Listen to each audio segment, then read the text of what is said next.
The San Francisco's 49ers wait for their defensive coordinator continues. Who is it going to be? Is it going to be Robert Saleh or is it going to be someone else? I think we have some updates that indicate could be better news for the 49ers than maybe we thought, maybe even just as of yesterday. So we're going to get into that. Also, mock draft 1.0 has officially dropped today. So we'll talk some prospects. I want to get your guys' reactions to my first mock draft of draft season. And we'll talk about it all and everything else related to the San Francisco 49ers. We'll get it in. So you already know what to do. Drop an SDS in the chat. Can we get to 100 likes on this video? Smash that like button and let's get into it all right now.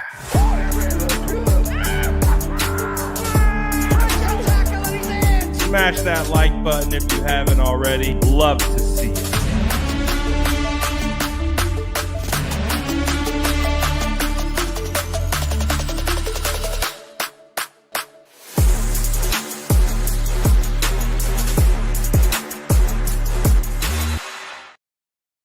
What is going down, SDS? Welcome on in. Oh boy, we got some stuff to talk about. Some good stuff potentially. The thing with Robert Saleh kind of has been bouncing back and forth. We're trying to determine what the outcome is going to be, good or bad, and we'll see. We'll see, but I want to talk about a specific report that came out today. This came out from actually a Tampa Bay beat reporter, if I'm not mistaken. So no ties to the 49ers or anything like that. This is actually coming from a standpoint of just a different source. It's a different type of information source. So we're going to talk about it. And I think it provides some solid context. Hopefully, McDonald's Wi-Fi does not return today. If you know, you know. What's good, my guy? Shout out 49ers for sale. And, of course, we got some mock drafts to talk about. So we got a lot of stuff to talk about, but let's get into it before our McDonald's Wi-Fi kicks in. So, according to Rick Stroud, who covers the Bucs, the Buccaneers are preparing for their offensive coordinator, Liam Cohen, to be offered the Jags head coaching job.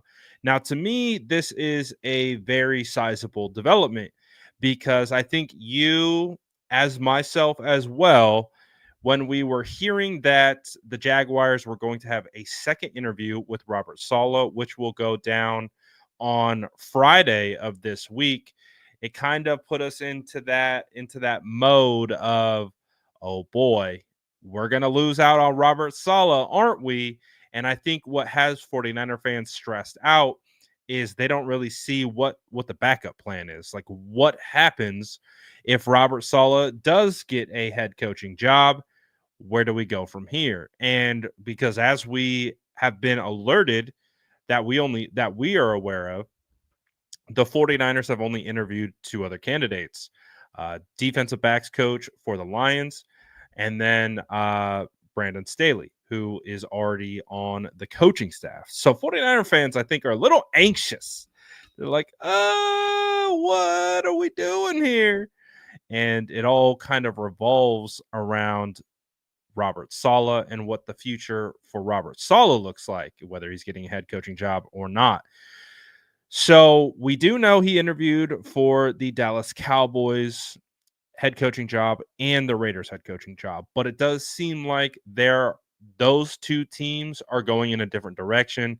We've heard reports that even Pete Carroll is considered to be a front runner for the Raiders job, and they're going a potential internal hire for the Cowboys.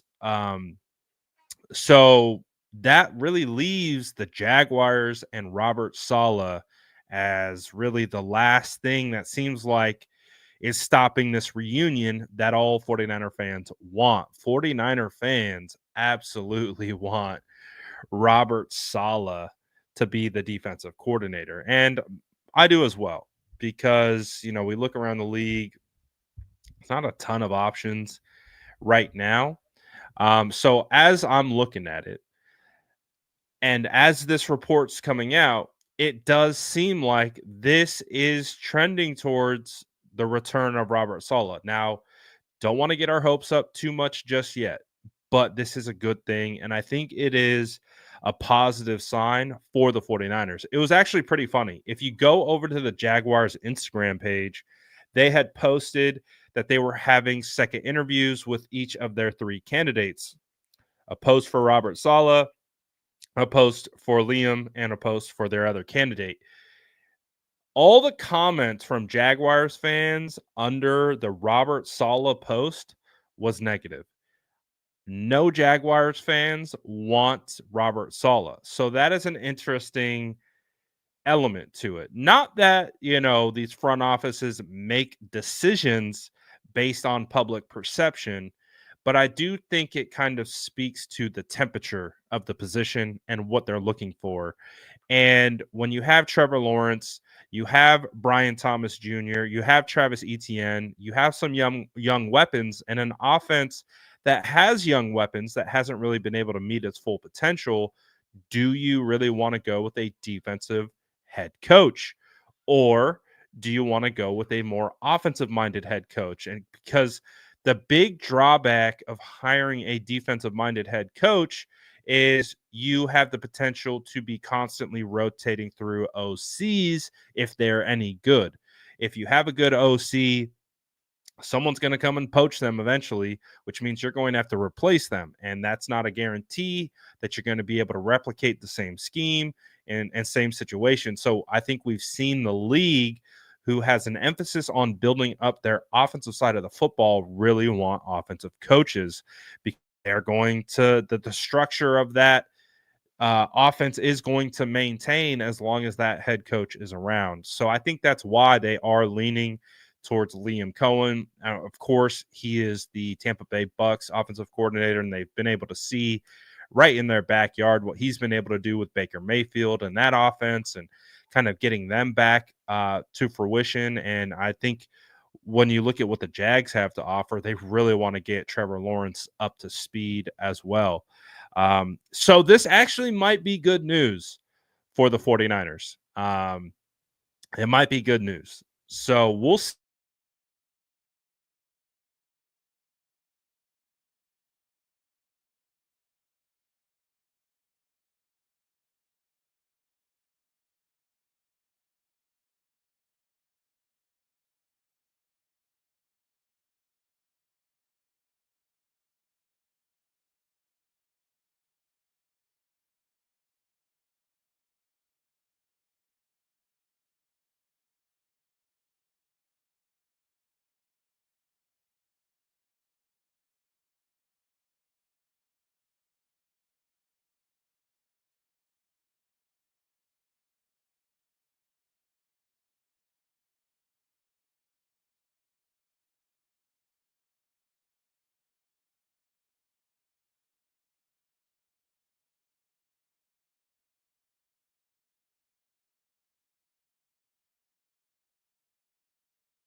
Uh, Hello, are we still here?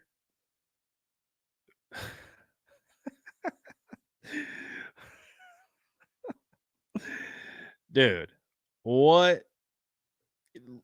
I thought we were good. I thought we were like past the McDonald's Wi-Fi issues, and then all of a sudden, bro, it just kicked me out. It said, "Nope, you're not gonna stream today." Well, it looks like you guys can see me. Looks like we're back online. It was looking it was looking real sketch there for a second. I didn't know if StreamYard was gonna let me back in, but it looks like we're back. We're good to go. All right, we're gonna rock it. We're gonna rock it until the McDonald's Wi-Fi kicks in again. So something's going on. with my either Wi-Fi connection or something. So we'll get to the bottom of that.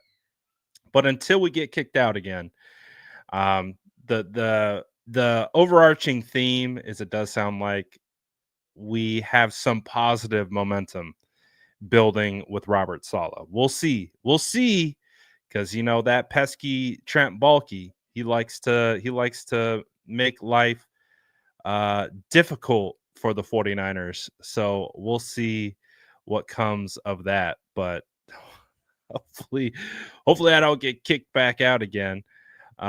We have a draft pick update. So would like to talk about that a little bit. So we still are trying to determine all the picks that the 49ers are going to have in the upcoming draft. And we did have a projection come out about the what we expect to see in regards to comp picks.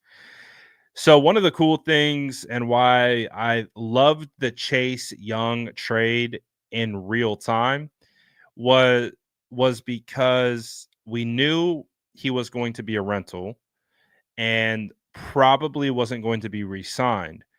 The logic was you trade a third round draft pick for him, and if he signs in free agency, the hope is you can net a comp pick in return.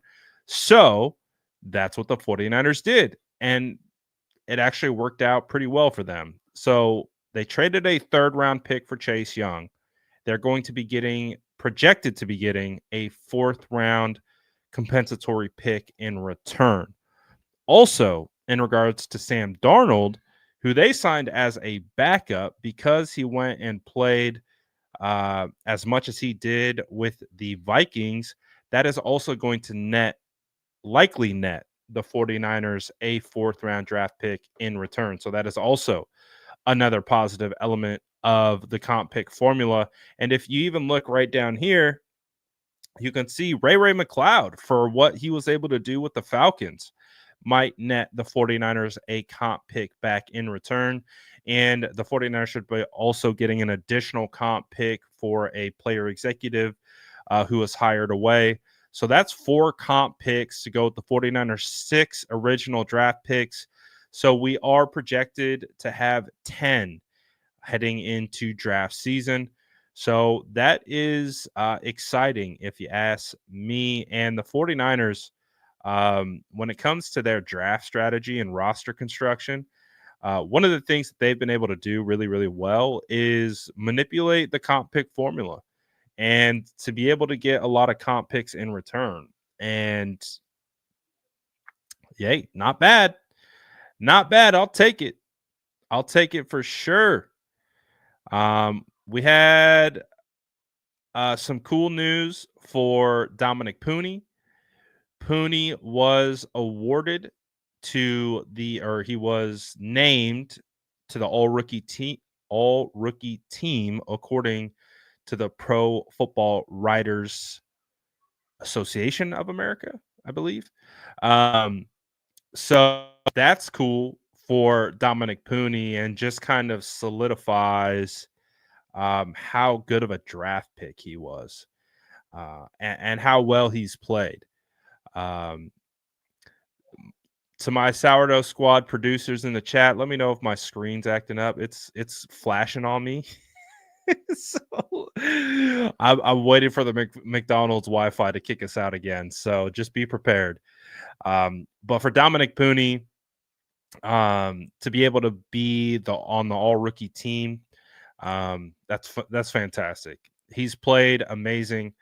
And I'm really excited about what he's going to do next year, because if you liked what you saw from Dominic Puni as a rookie, I can almost guarantee you he is going to look even better as a second-year player, heading into OTAs and mandatory minicamp, already knowing the playbook, already understanding what it takes to play at this level and knowing he is only going to improve. So Dominic Puni, as I said from the preseason film breakdowns that I did, some people, said I was pushing.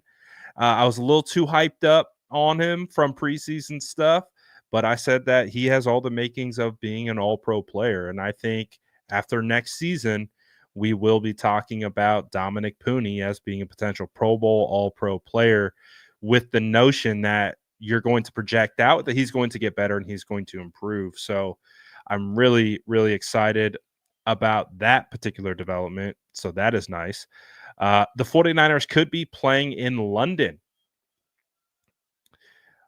Hello, governor. Sorry. They could be heading overseas. So there's now two potential options for the 49ers playing across the pond this year. One is going to be with the Cleveland Browns. The 49ers are the away opponent on one of the Browns' schedules. So the Browns will be hosting the 49ers this year.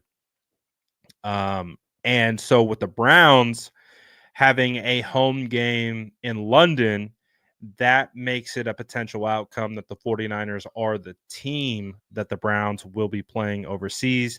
And the same thing goes with the Colts. The Colts will be playing in Berlin, Germany, and the 49ers are an away opponent for the Colts. So there's two potential chances that the 49ers are playing overseas.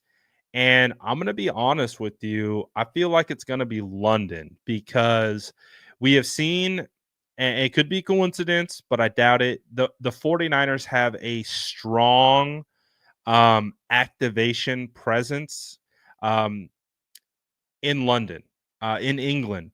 They have really been developing their fans. We have some content creators that are located out there, and we've had Staley go out for watch parties. We've had guys like, I think, Frank Gore go out there. We got some UK faithful right here in the building in Notorious Gav. Paul's out there doing his thing. So one of the things that's been really cool about having my particular platform is being able to connect with these fan groups all over the world. I mean, Germany, we are super strong. All throughout Europe, we're super strong. We have, I mean, I wouldn't be surprised if we have people who are watching this stream right now from other countries.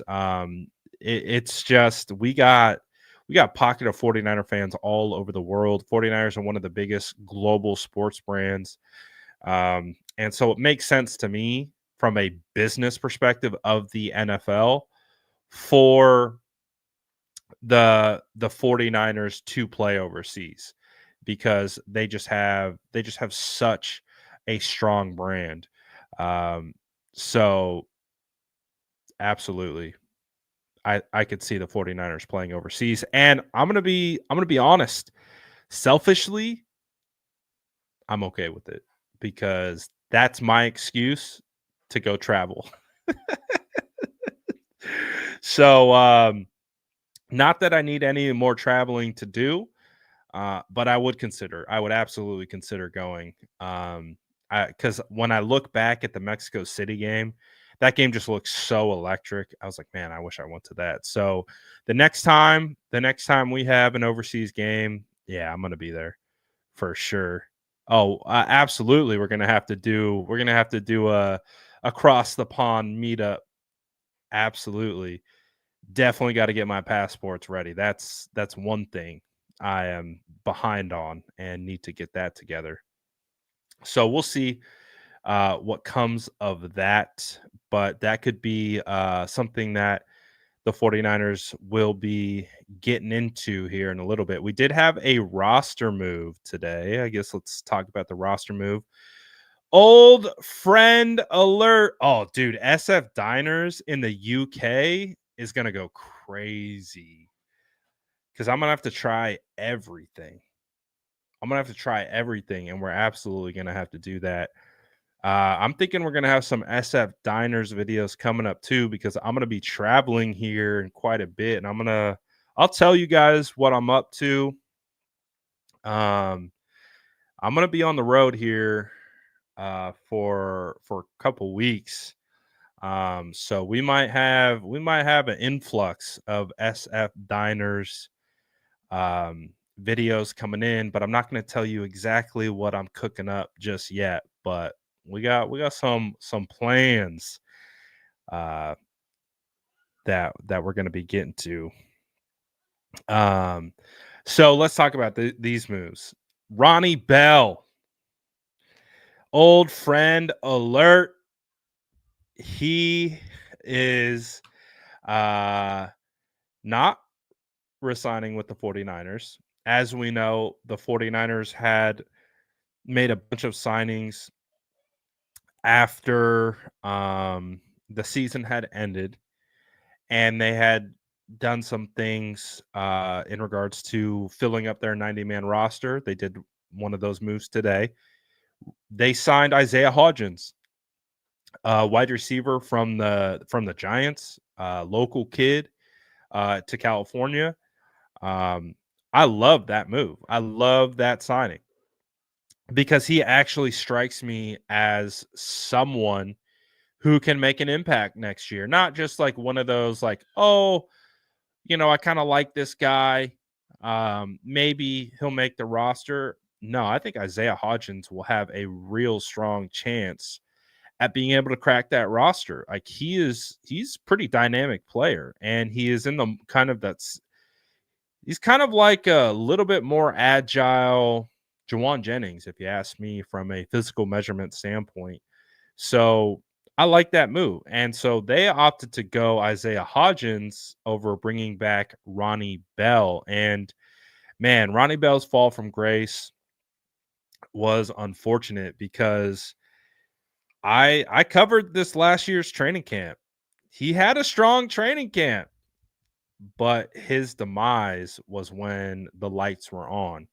And you could just tell for whatever reason he got into his head and just lost his confidence, which translated into concentration drops. And that was it. That's all she wrote.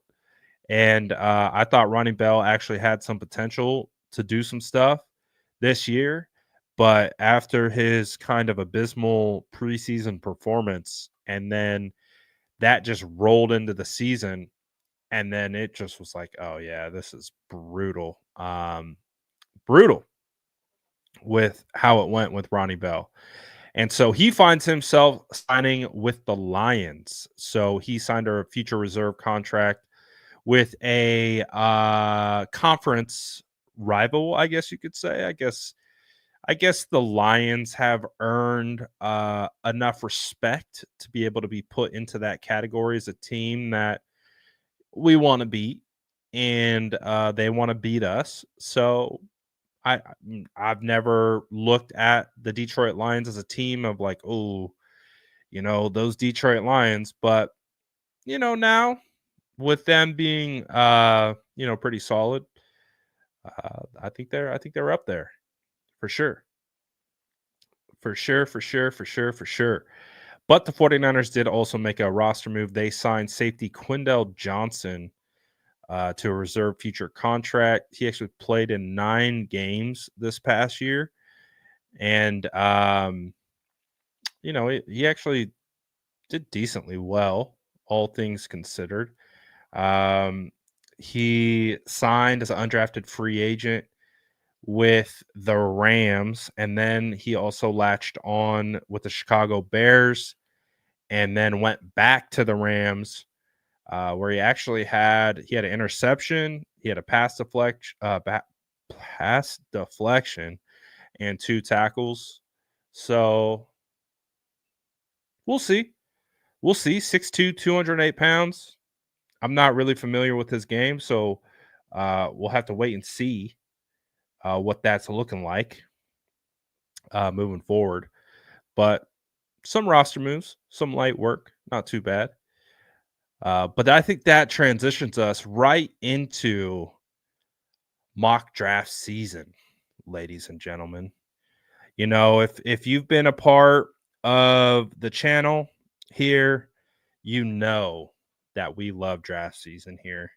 And we honestly haven't really been able to fully immerse ourselves in draft season since 2021 because since then the 49ers have been making deep playoff runs going to the NFC Championship game or the Super Bowl, which means we typically don't really care all that much about the Senior Bowl.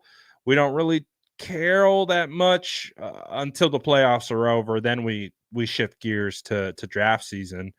But normally we're talking playoffs. Normally we're talking about trying to get to the Super Bowl. Obviously, it didn't go our way this year, but one of the positives to take away from not being in the playoffs is we get a full off season, which I've talked about it. I don't know how you feel, but maybe because I am talking 49ers every single day, I do kind of appreciate that we have an off season. Clearly, the number one ideal scenarios, we're talking playoffs still, and we're talking deep run. But I can't lie to you. Now that we're here, I'm like, ooh, this feels kind of nice. I can kind of, I can kind of pick and choose what I want to talk about. I can kind of decide how I want to, structure my content a little bit better now. So now we are focused in on uh, the draft, and I'm really excited about it. And I don't disagree with Jason at all. The team needed an offseason. Of course, yeah, I agree. I agree 100%. Absolutely. Hendrick says, I'm watching games stress free. It's lovely. It's so nice. Like, it's so nice not to care about what's happening. I think 49er fans have just been living on the edge of just like trying to get back to the ultimate goal, which is what we want, and we'll get there. But there is something nice about a little refresh. After 3 straight years of heartbreak, playing it safe for a year is refreshing. I can't lie, man. I can't lie. I agree as well. It's been kind of nice. It's been nice, watching the Commanders take down the Lions. You're like, oh, okay, okay. I feel good because I think I told you guys the NFC Championship game against the Lions might have been one of the most stressful games I've ever been a part of. Like I can't even express to you how stressful that game was. I've told the story a million times. I'm not going to tell it again. Um, but yeah, that was a stressful one. So it's nice kind of being able to recalibrate, right? Get back to it. But while we get back to it, we got a we got some we got some mock draft. We got the first mock draft of the year, baby.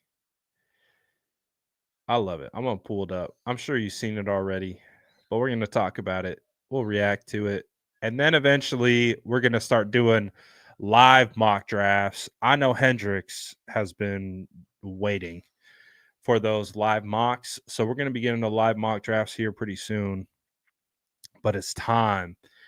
It's time to get into the mock draft. So let me bring you in to the mind that I have when putting this mock together.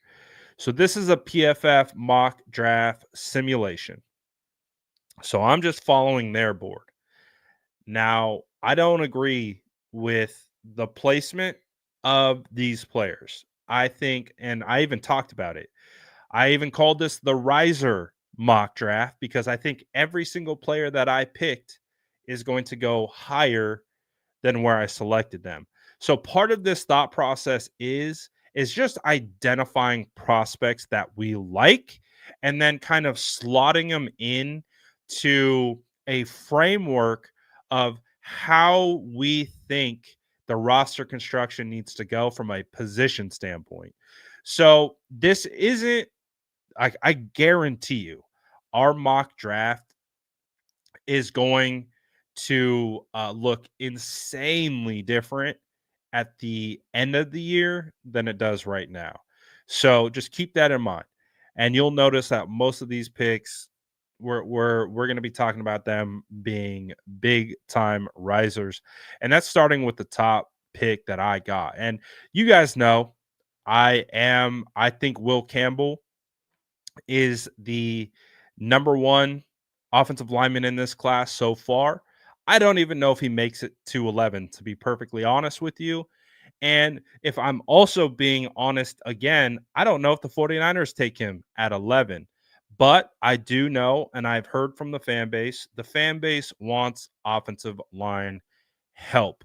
So part of what this exercise is developing a strategy for how to build this roster back up through the draft. So one of the main focuses I had here was building the trenches, offense and defense. So I want offensive defensive line to be on point this upcoming season with not only players who can start right now, but also players that can develop and be great depth. We need depth. So that's what I'm looking for. So, in the sake of this particular mock draft, Will Campbell was available. So I took him because I do believe he is the best tackle prospect in this class, probably the best offensive line in this class as it stands right now until I get into doing a little bit work on some later round prospects that might surprise. But as it stands right now, I got Will Campbell over Kelvin Banks Jr. Jason says SDS front office in the house. Let's go. We got the gang in the building.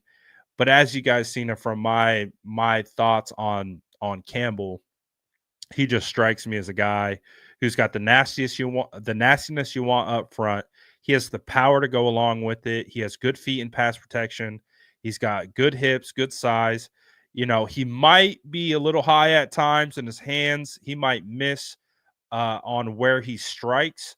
But a lot of the issues that I see in Will Campbell's game, I do think are correctable. And no, he is not 223 pounds. That was a typo. He's 323 pounds. His right leg weighs 223 pounds. So he's definitely a guy that if he's there, though, I think you have to have a conversation about him because he does possess power and he does have I think the leadership qualities and the mentality that you want at that position.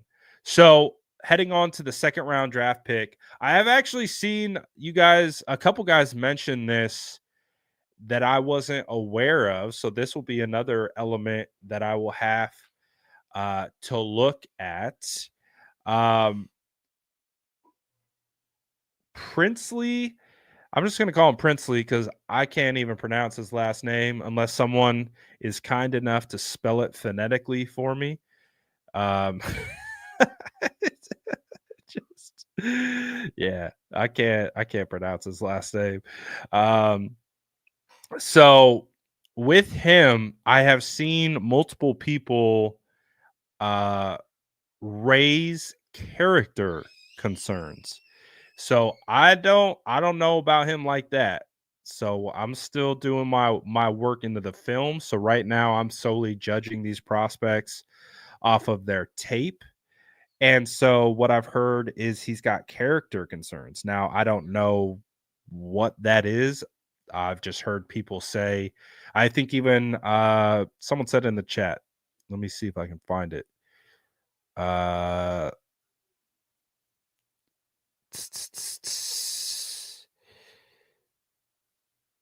This one.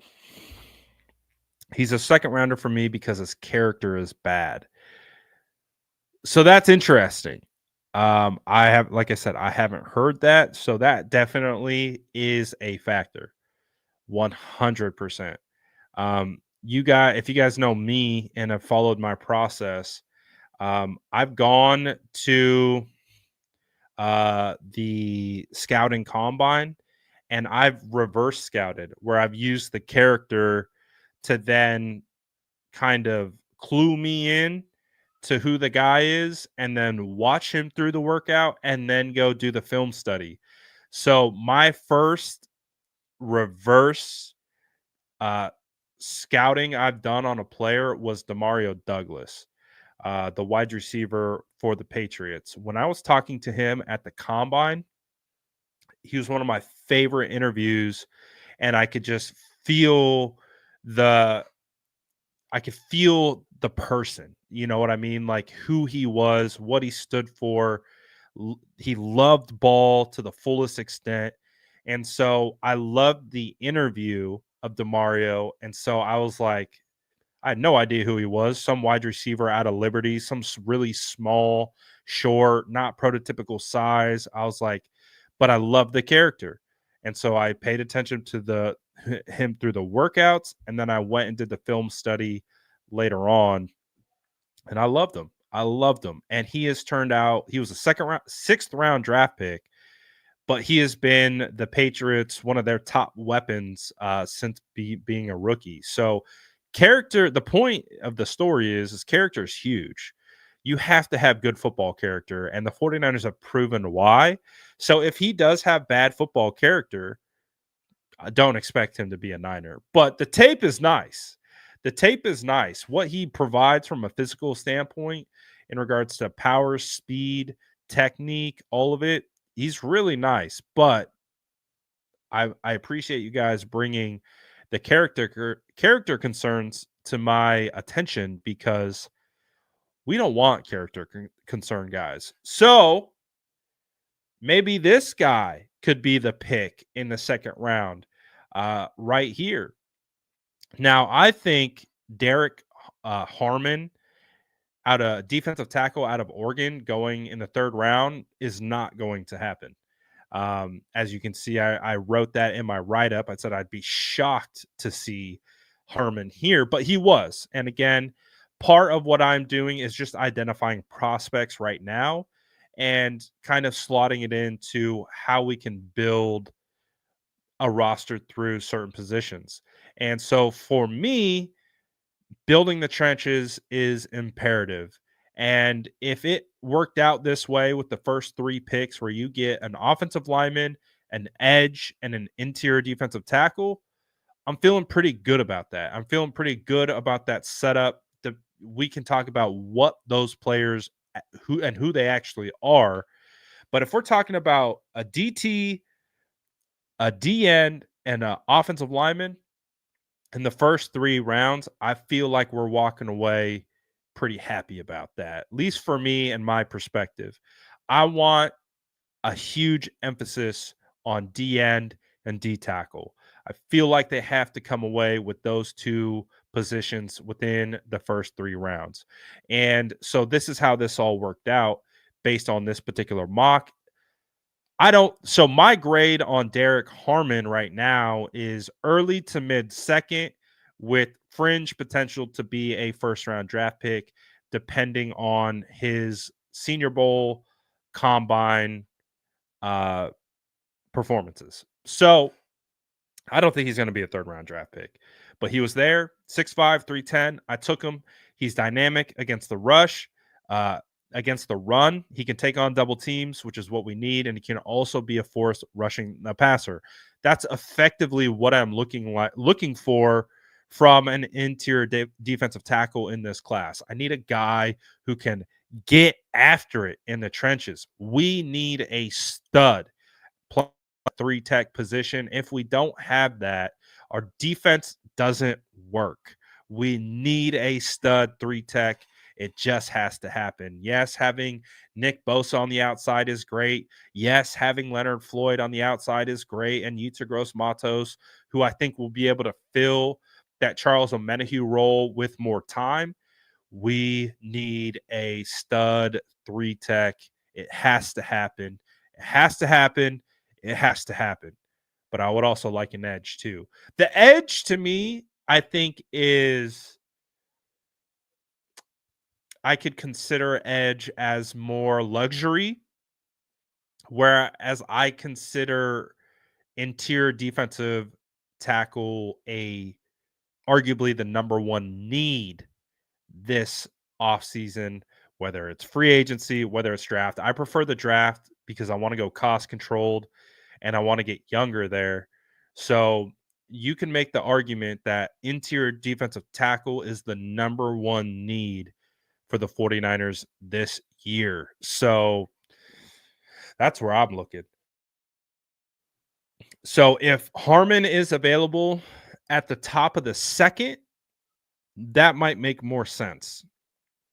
So, um, but he's still a quality player, and he was there at 3, so I took him. I took him. I mean, look at that, controlling the arms, pushing the elbow up, rip under, smash. It's hard not to like. It's hard not to like that. And when you watch his tape, he does it in the run game too, and that's one of the things that I'm really looking for is who can eat up double teams, who can be a true 3 down, 3 tech. Really what I want out of this draft. So these are just ideas of guys we can go. And then at pick number 99, I'm curious to know what you guys feel about this pick. I go safety, Texas out of Texas, Andrew Makuba, questionable pronunciation. 6 foot, 190 pounds. Now, doesn't strike you as a big bodied type of safety, but boy, is he fast. Oh boy, he has 4.33 speed, and it is absolutely apparent on tape. He obviously had a good postseason. He had this phenomenal interception in one-on-one coverage here. He's just an athlete. He is an athlete, and when you talk about closing speed, he eats up so much turf when it's closing down on the run game, when it's going west and east on the he can eat up turf. And if you can get that option to pair up with Malik Mustafa, because the thought process right now is we don't know what the future holds for Talanoa Hufanga.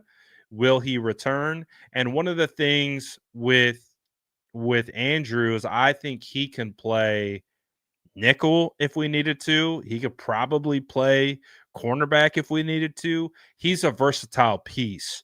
So to me, I look at him as like a secondary weapon. You can kind of put him where you need him based on what your defense requires. So that's what I really like about this guy, is that he's just an athlete, and it would be nice to have that type of athlete on the outside, or in the far back end, patrolling the secondary. At 4'11", I went a little out of the norm of what I think Kyle Shanahan would be looking for at tight end. I do think the 49ers need to draft a tight end. They need a young stud to be able to put behind George Kittle. And when you have George Kittle, it would be a disservice to not allow your future heir to the tight end position not learn from George. Like, it just seems like you have a natural leader, a natural just guy who loves to coach and coach the position at the highest level. You got to get someone. Chat, we got Hendrick saying Terrence Ferguson. He was actually, I considered him at this pick as well. The Texas Tech tight end is someone that I've started doing some work on as well. But with Oronde Gadsden, questionable pronunciation, he's a deviation from what the 49ers typically do at tight end. He's 6'5, 236 pounds. But as you can see, he's more of a wide receiver who's just a little too big, maybe a little too slow to be a wide receiver, so they call him a tight end. He is basically a big slot. He does line up in line, but half of his snaps come from the slot. So he is more of a receiving vertical threat tight end, which would be a really interesting dynamic to have with Kittle. Now, I know it doesn't help where we need to in the run game, but let's also not forget the 49ers took Charlie Warner in the 6th round, and he became one of the better blocking tight ends without having to catch a pass. It's literally all he did. So if you can have 3 tight ends on your roster, one being George Kittle, who can do everything, a guy like this, who is a real target in the pass game, and you have basically just a straight up blocking tight end who will be cost effective because blocking tight ends aren't really a premium in this league. You could have a room of 3 tight ends where you can use them based on how you see fit. And a guy like this could absolutely be a threat for Brock to use with Ayuk, with potentially Kittle, with guys like Jawan Jennings. So it's not the typical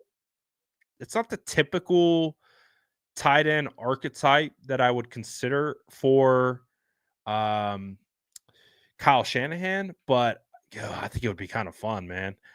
I think you could make something shake with a tight end like this, but I don't know. So there's a couple tight ends definitely to consider. The Bowling Green tight end, I've seen some guys talking about him.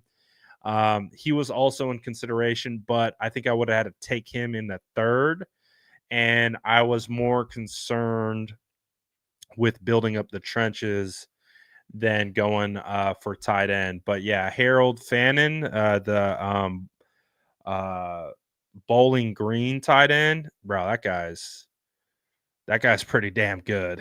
He's pretty damn good. Um, he's more of he has more of the tight end build, if you ask me.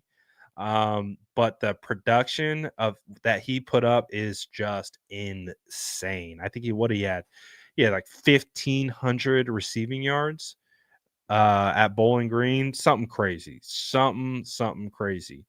Um, we're definitely gonna have to work on the blocking um, with those guys.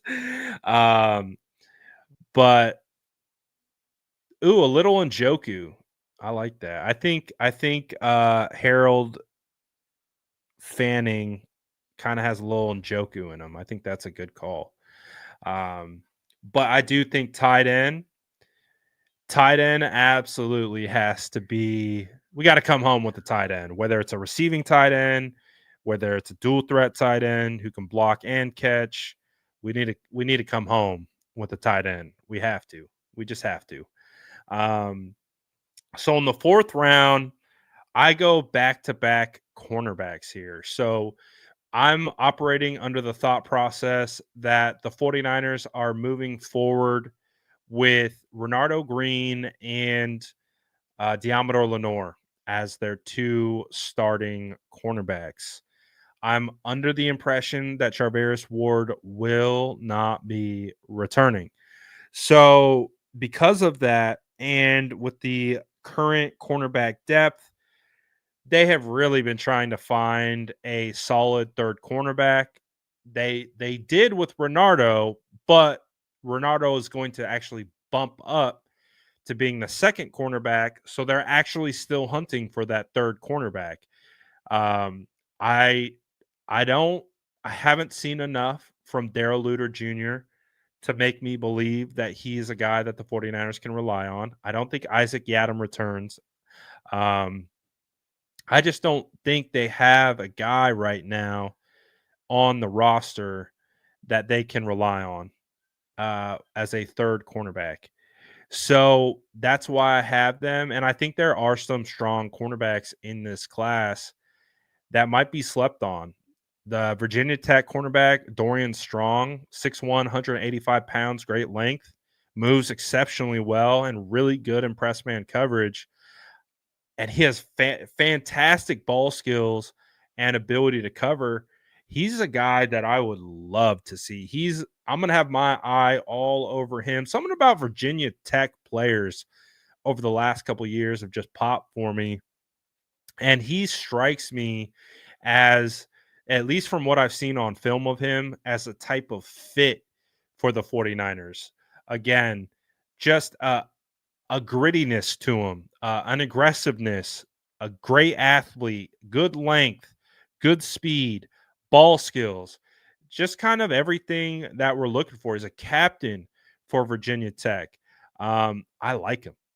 I like him, and I still got a lot of work to do in regards to the whole cornerback class, but he instantly stood out to me, and I'm like, all right, this could be a guy that I watch further on in the process.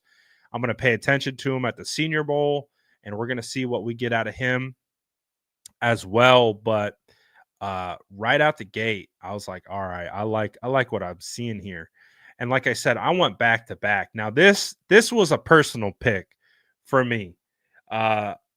Being in the 4th round, pick 138, and I got my guy, Cal cornerback Noel Williams, just sitting there, 6'1, 200 pounds, consensus All-American, 7 interceptions last year, just staring at me in the face. And I'm like, I can't pass on him. I can't pass on my guy. As you guys know, I covered Cal this year. I was on the field shooting from the sideline for, shoot, 4 to 5 games at Cal this year. So I got a lot of experience watching Noel up close and personal. I actually think he might be able to be a better pro than he even played in college.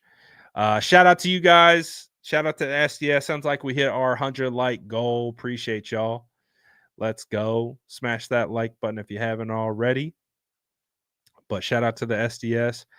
I've enjoyed watching Noel, and he has great traits, great size. He has an NFL frame, and he could really, I think, be a weapon on the outside. So Noel Williams, man, fire. I like it. I couldn't help myself. I'm like, all right, I'm of the mindset. Charvarius is gone. Yadam is gone. All right, let's go back to back cornerbacks. We'll see if that actually occurs. But I liked it. I like my guy. And then this one to me felt like a luxury pick. I'm like, why is Jake Majors sitting here in the 5th round? To me, I mean, I still got work to do, as I keep mentioning, but right out the gate, he is my favorite center. I have more, like I said, that could change. I could come across a prospect I have not watched, and I'd be like, oh, I like this guy more. But as it stands right now, he's my favorite. And 5th round seems like a disservice to him. That doesn't mean he's going to be a 2nd round draft pick, but I don't think he's going in the 5th round. To me, he feels like plug and play. He feels like a guy that you could absolutely. I think he's solid. I think in terms of being able to execute zone, gap, be able to pull him, get him to second level. From what I've seen, I've liked it. I have liked it. I pretty much just watched him throughout the Texas bowl games on offense. I watched him and Kelvin Banks, and I ended up liking Jake Majors more than Kelvin Banks, just based on preference in regards to how I like my centers, opposed to left tackles. So we'll see. We'll see where he ultimately goes, but uh, definitely liked him. And then this one has got me super intrigued. Jalen Walker, 6'1", 218 pounds. I mean, he looks like he's barely 200 pounds dripping wet, but he plays the linebacker position, and he plays the position with his hair on fire.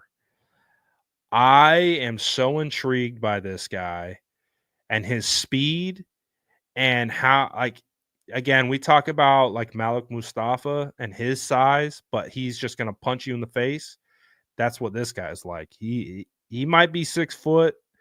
He might be 200 pounds playing linebacker, but ah, in the way that the new NFL has kind of shaped up, this is a guy that I'll take a chance on.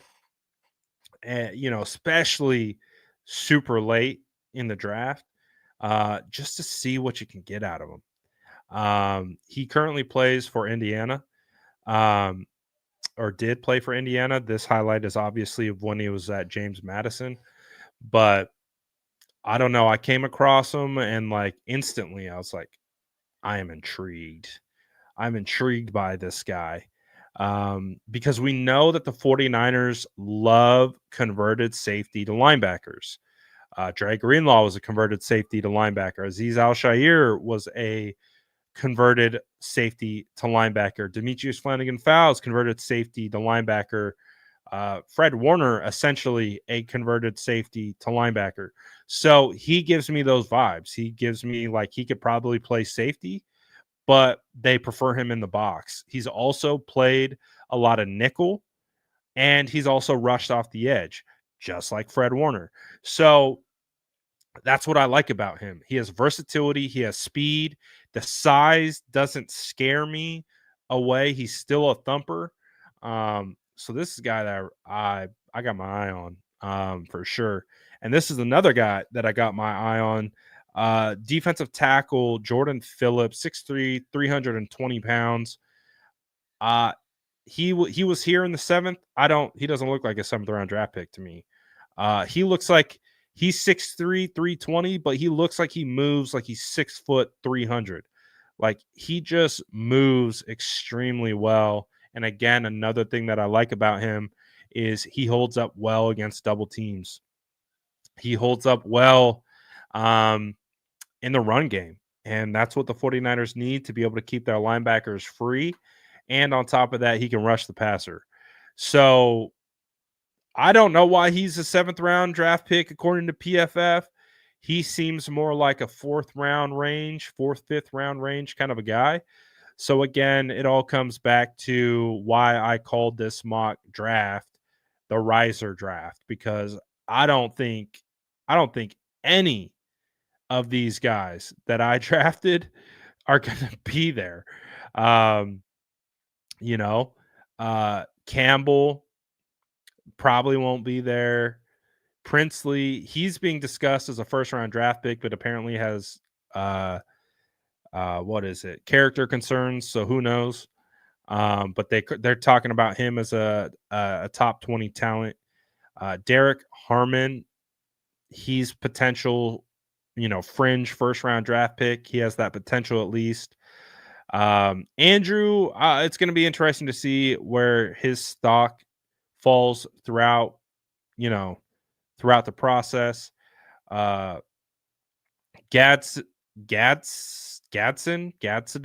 Gadsden. Bro, his name is literally the worst thing for a person with my type of ADHD. Gadsden. My brain can't even comprehend how to pronounce that. But he seems like he'll be around this range, 4th, 5th round range, just because I don't know. I think it all depends on what team values him. Do they value blocking, or are they just looking for more of a move tight end? I think it all depends on preference. But I love Dorian Strong, love Noel Williams, love Jake Majors. Jalen Walker and Jordan Phillips, all these guys feel like they could be bumped up a round or two. So, uh, Mike, hey, that's the first mock draft of the year, and I like that. I'm not gonna lie. I think it's. I think my next mock draft is gonna look dramatically different than this one. But that's why I like kind of starting out my first mocks with just let me get the best players I can get, and we'll worry about where they're actually going to be drafted later. Because to me, in what we're doing, I think it's more important to identify the prospects. We'll figure out where they're going to slot later. Right now, let's just identify the prospects. Let's figure out who we like, who we don't like, potential prospects that we can slide in, how we go about the roster construction, what positions do we think they need to target in which rounds. And I really do think that is the biggest element of it all. Tony says, Brad, you going to the Senior Bowl? I am going to the Senior Bowl. So I will be boots on the ground. I'm super excited about this because I have not been able to return to the Senior Bowl since 2021. Just due to I was going to go last year, but the 49ers went on a run in the playoffs. So I'm like, it doesn't make sense for me to go to the Senior Bowl. It makes more sense to me to cover the playoffs. So I'm really excited to be back. Haven't been to Mobile, like I said, since 2021.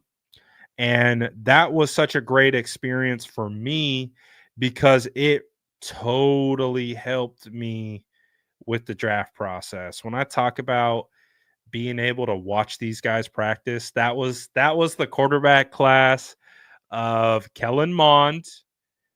Um, oh my god, I'll never forget standing like 5 feet away from Mac Jones and just looking at Mac Jones. I'm like, bro, there's no way. There's no way we're gonna take you at 3. Like, oh my god, he was I mean, people knock Brock for how he looks. I'm like, bro, Mac Jones looks he doesn't even look like an athlete. Um oh gosh, it's snowing in Mobile right now. Jeez. Well, that's not fun. But I'm excited to get back though for sure. And so I'm gonna be on, like I said, I'm gonna be on the road for a while. I haven't made the official announcement yet, but I'll make it here pretty soon. But we got some stuff cooking up. Um, but gosh, pray for the weather to be good because I'm excited to get back to the Senior Bowl. It really did help identify some talent there. Um, that was the Quinn Miners draft. That was where like I fell in love with Quinn Miners at the Senior Bowl. Um, what do I think about trading for Crosby or Garrett? Um, so I heard Crosby talk about his contract. He doesn't have any guaranteed money left. So he could be a trade candidate. He could be someone that gets traded. Um, so it would require. So this is an interesting element to it. Is that could make him cheaper. From a standpoint of cheaper in the sense of draft pick compensation and or players given up. So for example, like we talked about it with Brian Burns. Brian Burns only cost a second and a fifth round draft pick. The reason why he only cost a second and a fifth round draft pick as one of the elite edge rushers in the league is because the New York Giants had to pay him a top tier salary. So it didn't take a ton to acquire him, when at one point the Panthers could have gotten 2 first round draft picks for Brian Burns. But that's the thing with Crosby, is you can get him cheaper from a compensation standpoint, but you're going to have to pay him. So that's where it gets tricky. Is I actually don't think it would be the craziest thing in the world, uh, from a compensation standpoint, to get Crosby. I'm not well versed enough in what his contract extension would look like, how that would impact the 49ers cap. Obviously, the 49ers not got to pay Brock. So then you add Max to that list of people that the 49ers have to pay. They probably have to pay George Kittle, or they have to trade George Kittle, or something has to happen with George Kittle, but I think they got to pay him too. Um, you know, you do have Talanoa Fong as a free agent. Dre Greenlaw is a free agent. So if you are getting uh if you're getting a Crosby or a Garrett, you're absolutely saying bye to someone. Someone that you might not want to. So that's why I think I would prefer drafting an edge. There this edge class is deep. This edge class, defensive tack, just go to the draft. Like, stick with what you got and invest via the draft. I know the 49ers really do like more veteran players, but man, just go get someone in the draft. Go find your Jared Verse. Go get someone you can get that is cost effective and can fit right in. And there's going to be someone that is out there that you can get cost controlled. And I think that's really what they got to do, is they got to stay cost controlled on the opposite side of Nick Bosa. They're already paying Leonard Floyd $10 million next year. So rather than paying uh 2 defensive ends as the top defensive ends in the league, just go out and draft one of them. Go out and draft one of them. You got Leonard Floyd in the wings for one more year. Go out and draft one. I would much rather draft than trade at this specific point, and based on how the roster is constructed. So that's kind of I would love the idea of Crosby or whatever elite edge, but I feel like they would have had to done that. They would have had to do that last year. Now it's kind of like, now it doesn't make as much sense to me. Now is the time where you build through the draft, and there's enough top prospects at edge that you can get them in the draft. So that's where I'm at. That's where I'm at. And they could go edge at 11. I think I'd rather go edge at 11 than trade assets to pay Crosby. Just got to draft. Remember, Crosby was like a 4th, 5th round draft pick. Just draft well. That's it. I get it. I get that you want the best of the best, but instead of paying the best, just go draft the next best. Let's get back to that ideology. Let's get back to that thought process. Yes, we would love to go out and just pluck the best off every team. Just go draft the next best. That's it. Identify the talent, get them. That's it. Identify the talent, get them. Plug them in. Cost controlled. 4 years. Boom.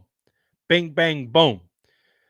D end, D tackle, center, guard. Bing, bang, boom. We have had a few busts. Yeah. We've absolutely had a few busts. That has been a struggle as of late. It has been definitely a struggle. As a fan who appreciates the draft. Um, We have busted early, historically, but I love the new philosophy that the 49ers, I think, have kind of implemented post Adam Peters makes me feel better because what I see from them is they are kind of prioritizing how they are now opposed to we think this guy is going to be good with the right coaching or projecting out. We're betting on the upside of the athletic traits and we're going to ignore the technical aspect of their game because they have high-end traits. Whereas I think they have come around to we need the guys that can play now. We need the players that are well-rounded now. They have the experience, they have the technical ability already so that when we get them in the building, we're just fine tuning. We're just kind of maybe adding a couple more tools to their tool belt, sharpening some of those tools, but they're pretty much ready to go. That's kind of like Dominic Puni. Puni had so much experience under his belt that when he came to the NFL, it wasn't that big of a difference because he played so much ball that I was like, "All right, it's just the NFL. It's just a little bit faster, a little bit harder, but overall it's the same game for me." So that's kind of like where I'm at is I've kind of I'm kind of looking at it that way too, like maybe getting away from the green, 20-year-old like elite traits prospects and finding more of a balance of experience with the traits. So I want to see 3 years as a starter with 40 games under their belt, but they also have the traits and I want to see the technique. I want to see everything that because let's be honest, when you get to the NFL, man, the NFL isn't about learning. The NFL is about going out and playing. And of course, there's always going to be an element of development in the NFL, but we see how quickly these rosters get turned over. So if you're not ready now, that doesn't guarantee you a spot next year or the year after that. So I just want to see them, especially early on, um, be able to find a guy that they can plug in right now, especially at 11 and in the second round. So we'll see. We'll see who that's going to be. Tremble's a free agent, tight end out of Carolina, still young, and we don't get that in the draft. I see him as a piece. I actually love that. I love Tremble. Tremble, he's been on a lot of my dynasty rosters, and I've just been waiting for him to explode, and just hasn't happened yet with the Panthers. But he's only 24 years old. He's been in the league for 4 years, basically. Um, Tremble is a guy, absolutely, I would consider as he probably wouldn't cost a lot either. He really wouldn't cost that much. Um, he has upside. He's a good athlete, um, for sure. So that would definitely be an interesting situation. No, there's a couple I need to look at. A couple tackles that I've seen. Some names that I want to look at. He's one of them. Um, so I got some work to do still. Like I said, we're still early in the process.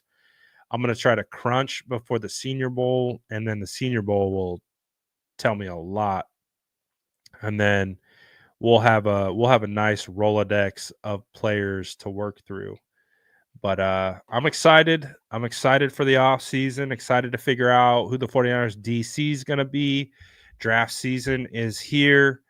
Going to be at the Senior Bowl next week. So next week, this time, we should be talking about Senior Bowl practices. So looking forward to that.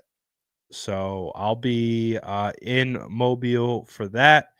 and we'll have plenty to discuss for sure. So appreciate you guys. Hopefully you got a little taste of draft season. But like I had mentioned, the further and further along we get, the more draft centered content we're going to produce, film breakdowns, more like live drafts, live mock drafts, all that stuff. So I'm excited to get into it for sure. So appreciate everyone, as always, for tapping in. Do me a favor, smash that like button on your way out, and we'll be back with more content tomorrow. Hopefully some news with the 49ers new DC, and grab your cookies on the way out. Appreciate you guys. Excited to get into this draft content this year. It's going to be a lot of fun. Appreciate y'all. I'm out of here for now. Peace.